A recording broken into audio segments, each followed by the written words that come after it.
past tense இதை பற்றி பார்க்கலாம். past tenseல 4 forms இருக்கு. simple past tense, past continuous tense, past perfect tense, past perfect continuous tense. இதுதான் past tenseக்கான 4 forms. இதுக்கு one by ஒன்னாக நம்ம ரூல்ஸ் பார்க்கலாம்.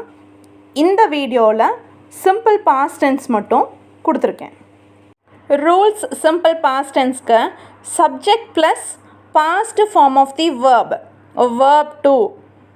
இப்போ சப்ஜெக்ட் வந்து I, we, you, they, he, she, it எந்த சப்ஜெக்டாக இருந்தாலும் சிம்பிள் பாஸ்ட் டென்ஸில் நம்ம வந்து வேர்ப் டு தான் ஆட் பண்ணணும். சப்ஜெக்ட் முடிஞ்சதும் past form of the verb. இதுதான் சிம்பிள் பாஸ்ட் டென்ஸ்க்கான ரூல்ஸ். சிம்பிள் பாஸ்ட் டென்ஸ்க்கு பாசிட்டிவ் எக்ஸாம்பிள்ஸ் கொடுத்துருக்கேன். ஐ ரோட், நான் எழுதினேன். வி ரோட், நாம் எழுதினோம். யூ ரோட், நீ எழுதினாய், நீங்கள் எழுதினீர்கள். தே ரோட், அவர்கள் எழுதினார்கள். ஹீ ரோட், அவன் எழுதினான், அவர் எழுதினார். ஷீ ரோட், அவள் எழுதினாள். இட் ரோட், அது எழுதியது. இதுதான் சிம்பிள் பாஸ்ட் டென்ஸ்க்கான பாசிட்டிவ் எக்ஸாம்பிள்ஸ். சிம்பிள் பாஸ்ட் டென்ஸில் நெகட்டிவ் சென்டென்சஸ்.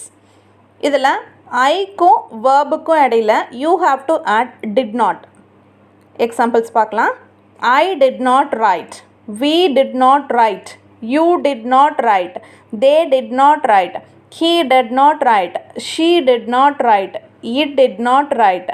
இப்போ ப்ரெசன்ட் டென்ஸ்லையெல்லாம் பார்க்கும்போது டஸ் நாட், டூ நாட்னு நம்ம மாற்றி மாற்றி போட்டிருப்போம். ஆனால் இதில் டிட் நாட் தான் எல்லாத்துக்குமே நம்ம போட்டிருப்போம். எந்த சேஞ்சஸும் இல்லை. முடிஞ்சு போன விஷயத்தை பற்றி பேசும்போது சிம்பிள் பாஸ்ட் டென்ஸ் யூஸ் பண்ணுங்கள். இந்த சென்டென்சஸ் எல்லாமே ப்ராக்டிஸ் பண்ணுங்கள். நம்ம நெக்ஸ்ட் வீடியோவில் பார்க்கலாம். தேங்க்யூ.